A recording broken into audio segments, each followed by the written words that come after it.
اعوذ باللہ من الشیطان الرجیم بسم اللہ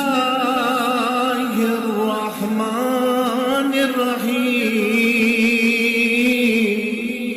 اعوذ باللہ من الشیطان اللعین الرجیم بسم اللہ الرحمن الرحیم الحمد للہ الذی خلق السماوات والارضین والصلاة والسلام علی اشرف الانبیاء والمرسلین وآلہ الطیبین الطاہرین المعصومین المظلومین۔ قائم ٹی وی کینیڈا کی خصوصی ماہ رمضان المبارک کی ٹرانسمیشن کے ساتھ پروگرام تزکیہ نفس میں میں ہوں ذاکرہ شہلا عباس۔ ناظرین اکرام، ہم روزانہ اس موضوع پر گفتگو کر رہے ہیں اور چاہتے ہیں کہ اللہ کے تقرب کو پانے کے لیے ہر وہ کام انجام دیں جو اللہ کے رسول نے ارشاد فرمایا۔ خطبہ شعبانیہ میں رسالت مآب نے ماہ رمضان کی برکتوں سے فیضیاب ہونے کے لیے اور تزکیہ نفس کی منزل کو پانے کے لیے، تقرب الہی کی منزل کو پانے کے لیے آپ نے ایک جملہ ارشاد فرمایا۔ آپ نے فرمایا کہ یہ مہینہ دعا، تسبیح، استغفار اور درود کا مہینہ ہے۔ آج ہم اپنے اس پروگرام میں اسی پر گفتگو کریں گے۔ آج ماہ رمضان کی 8 تاریخ ہے۔ درود وہ پروردگار دو عالم کی بیان کردہ عبادت کہ جس کے لیے قرآن میں خلاق دو جہاں ارشاد فرماتا ہے، ان اللہ و ملائکتہ یصلون علی النبی یا ایھا الذین آمنوا صلوا علیہ وسلموا تسلیما۔ اے ایمان والوں، اللہ اور اس کے فرشتے نبی اکرم پر درود بھیجتے ہیں۔ اے ایمان والوں، تم بھی کثرت کے ساتھ نبی اکرم پر درود بھیجو۔ اور درود جیسے کہ ہم ہر عبادت کے لیے دیکھتے ہیں کہ ہر عبادت کا حکم پروردگار نے قرآن کریم میں دیا ہے، مگر اس عبادت کو کیسے انجام دینا ہے اس کے لیے محتاج بنایا رسول خدا صلی اللہ علیہ وآلہ وسلم کا۔ لہٰذا درود کیسے پڑھنا ہے، کب کب پڑھنا ہے، اس سب کی تربیت کی اللہ کے رسول نے، اور یہ ارشاد فرمایا کہ تمہاری دعاؤں کے مستجاب ہونے کا ذریعہ مجھ پر درود پڑھنا ہے۔ بے شک کرم جبال نبی کا نصیب ہوتا ہے، بگاڑ لاکھ ہو پر کام ٹھیک ہوتا ہے۔ درود آل محمد کی یہ فضیلت ہے کہ لا شریک بھی اس میں شریک ہوتا ہے۔ سبحان اللہ، وہ واحد عبادت ہے، یعنی اس عبادت کی منزلت، اس کی بلندی، اس کی فضیلتیں کیا کیا ہوں گی اور اس کے ثوابات کیا کیا ہوں گے جب ہم یہ دیکھتے ہیں کہ یہ وہ واحد عبادت ہے کہ جس میں وہ لا شریک بھی شریک نظر آتا ہے۔ ہر عبادت مخلوق خدا کے لیے ہے، اور پروردگار دو عالم یہ ارشاد کرتا ہے کہ اے ایمان والوں، اللہ اور اس کے فرشتے نبی اکرم پر درود بھیجتے ہیں۔ یہ وہ واحد عبادت ہے کہ جس میں لا شریک بھی شریک نظر آتا ہے۔ درود کی فضیلتوں کو بیان کرنے سے پہلے رسول خدا صلی اللہ علیہ وسلم کا وہ منظر بیان کروں کہ جب رسول خدا صلی اللہ علیہ وسلم نے درود کی عظمتوں کو بیان کیا، اور یہ متفق علیہ کی روایتیں، یعنی علماء اہل سنت نے بھی اس کو لکھا اور علماء اہل تشیع نے بھی لکھا کہ جب رسول خدا صلی اللہ علیہ وسلم نے دعا کی تعلیم دی ہے، درود کی تعلیم دی ہے اور درود کو بیان کیا ہے، تو آپ اصحاب کی محفل میں بیٹھے ہوئے ہیں اور آپ نے فرمایا کہ اگر تم یہ چاہتے ہو کہ تمہیں خدا کا تقرب حاصل ہو تو تمہیں چاہیے کہ تم اپنے نبی پر درود بھیجو۔ اور علماء نے لکھا کہ اس وقت میں جو قریب بیٹھے ہوئے لوگ ہیں انہوں نے یہ بھی سوال کیا، یا رسول اللہ، کیا یہ درود آپ کی زندگی تک ہے یا آپ کے بعد بھی؟ یقیناً یہ سوال ہمیں عالم حیرت میں ڈال دیتا ہے کہ قریب بیٹھنے والے بھی ایسا سوال کر سکتے ہیں۔ ہر ایک انسان کی معرفت الگ ہوتی ہے، قریب بیٹھنا اور بات ہے اور معرفت کا ہونا اور بات ہے۔ اللہ کے رسول کے چہرے پر ناگواری کے اثرات آتے ہیں، اور آپ یہ فرماتے ہیں کیا تم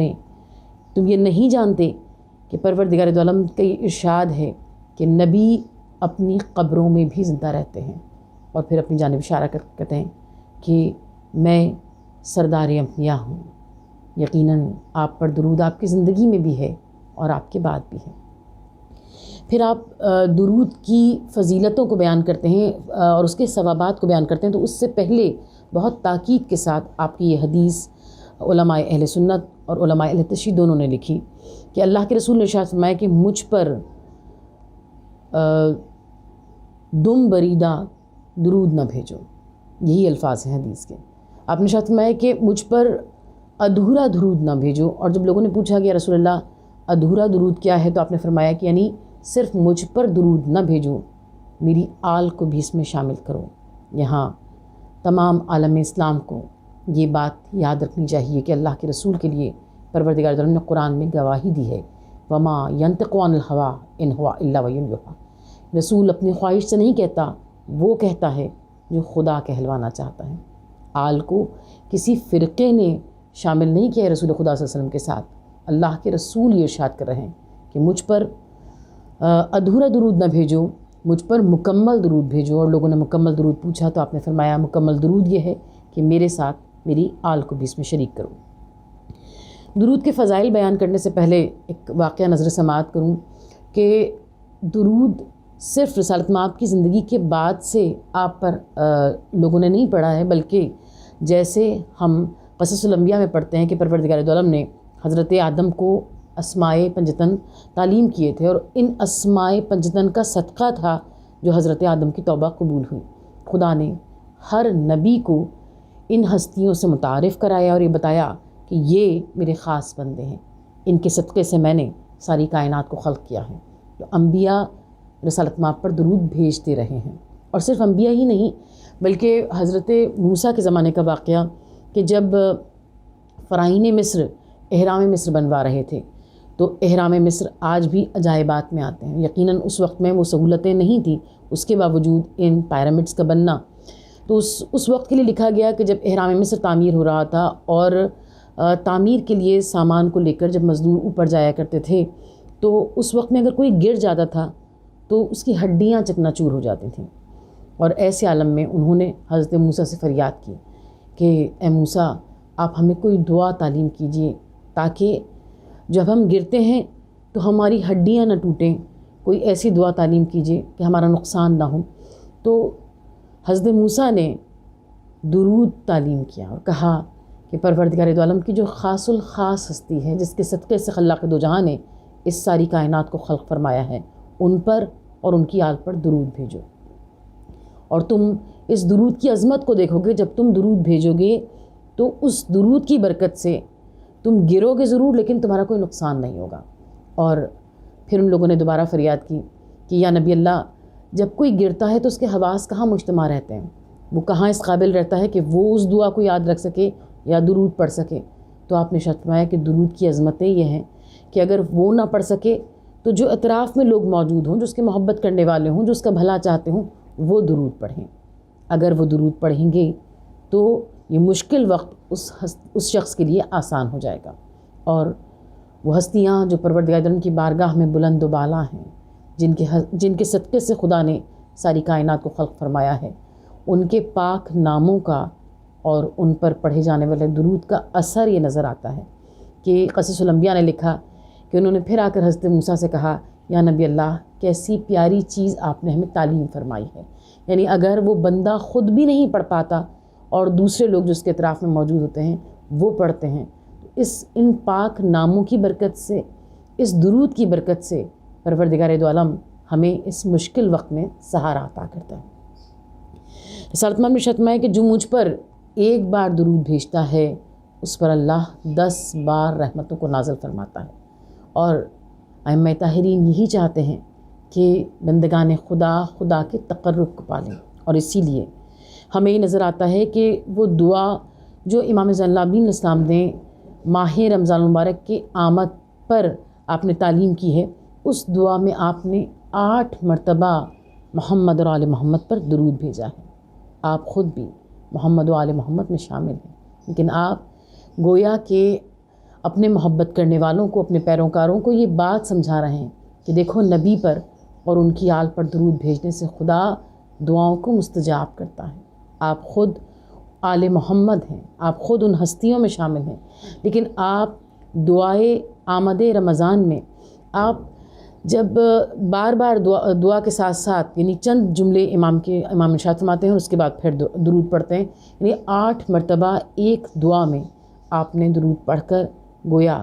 ہمارے ذہنوں کی تربیت کی ہے کہ اگر تم چاہتے ہو کہ خدا کا تقرب حاصل کرو اگر تم چاہتے ہو کہ تمہاری دعا مستجاب ہو، اگر تم چاہتے ہو کہ تمہاری زبان سے نکلا ہوا ہر لفظ بارگاہ الہی تک پہنچے، تو تمہیں چاہیے کہ تم بار بار درود بھیجو، کثرت کے ساتھ درود بھیجو۔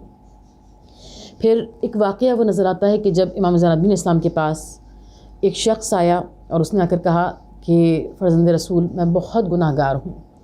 اور میں اب اپنے گناہوں کی وجہ سے اتنا سخت شرمندہ ہوں اور مجھے ایسا لگتا ہے جیسے میرے پاس وقت بھی کم ہے،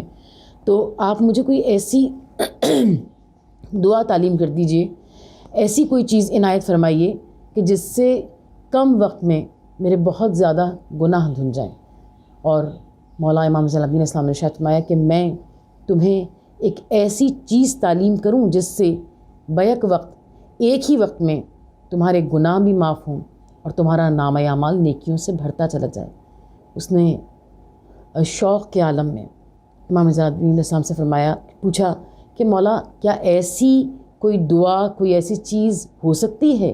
کہ بیک وقت میرے گناہ بھی معاف ہو جائیں اور میرے نامہ اعمال میں ثوابات بھی لکھے جائیں؟ آپ نے فرمایا ایسی چیز ماں سوائے درود محمد اور آل محمد کے اور کوئی نہیں۔ تم جتنا درود پڑھتے ہو پروردگار عالم اتنا ہی تمہارے گناہوں کو مٹاتا چلا جاتا ہے اور تمہارے نامہ اعمال میں ثواب لکھتا چلا جاتا ہے۔ اور اللہ کے رسول نے یہاں تک ارشاد فرمایا کہ جو مجھ پر بآواز بلند درود بھیجتا ہے وہ اپنے دل میں نفاق کو ختم کر دیتا ہے۔ آیت اللہ بہجت فرماتے ہیں کہ ہم نے جس قدر بھی کتابوں کا مطالعہ کیا، ہمیں اس سے بڑا وظیفہ کوئی اور نہیں ملا۔ اگر ہم یہ چاہتے ہیں کہ خدا کے تقرب کو حاصل کریں، ہم یہ چاہتے ہیں کہ کم وقت میں بہت زیادہ ثوابات کو کمائیں، اگر ہم یہ چاہتے ہیں کہ تقرب الہی کو حاصل کریں، اگر ہم یہ چاہتے ہیں کہ تزکیہ نفس کی منزل کو پالیں، تو وہ فرماتے ہیں کہ ہم نے اس سے بڑا، اس سے بلند، اس سے مجرب عمل کوئی نہیں دیکھا کہ محمد اور آل محمد پر درود بھیجا جائے۔ اور پھر وہ کہتے ہیں کہ محمد اور آل محمد پر درود بھیجنا انسان کے دل میں خدا کی محبت کو پیدا کرتا ہے، خدا کی محبت جو تمام نیکیوں کی جڑ ہے، خدا کی محبت جو انسان کو قرب الہی کی منزل بخش دیتی ہے۔ پروردگار، ہم آج کے دن کے صدقے سے، اس ماہ مبارک رمضان کی ساعتوں کے صدقے سے تیری بارگاہ میں دعا کرتے ہیں کہ پالنے والے، ہم کثرت کے ساتھ محمد اور آل محمد پر درود پڑھیں اور ہم تقرب الہی کی منزل کو پالیں، ہم تزکیہ نفس کی منزل کو پالیں، ہم اس بلندی کو پالیں، اس کامیابی کو پالیں جو ہمارا رب ہم سے متقاضی ہے، جو ہمارا رب ہم سے چاہتا ہے۔ پروردگار، محمد اور آل محمد کا صدقہ، جن پر درود پڑھنے سے ہماری دعائیں مستجاب ہوتی ہیں، جن پر درود پڑھنے سے ہماری مشکلیں آسان ہوتی ہیں، جن پر درود پڑھنے سے ہمیں وہ سب کچھ حاصل ہوتا ہے جو ہمارے نصیب میں نہیں لکھا ہوتا۔ پروردگار، محمد اور آل محمد کے صدقے سے اللہم صلی علی محمد و آل محمد، پروردگار محمد و آل محمد کے صدقے سے ہماری سب مشکلوں کو آسان کر دے، اور ہماری سب سے بڑی دعا کہ ہمارے وقت کے امام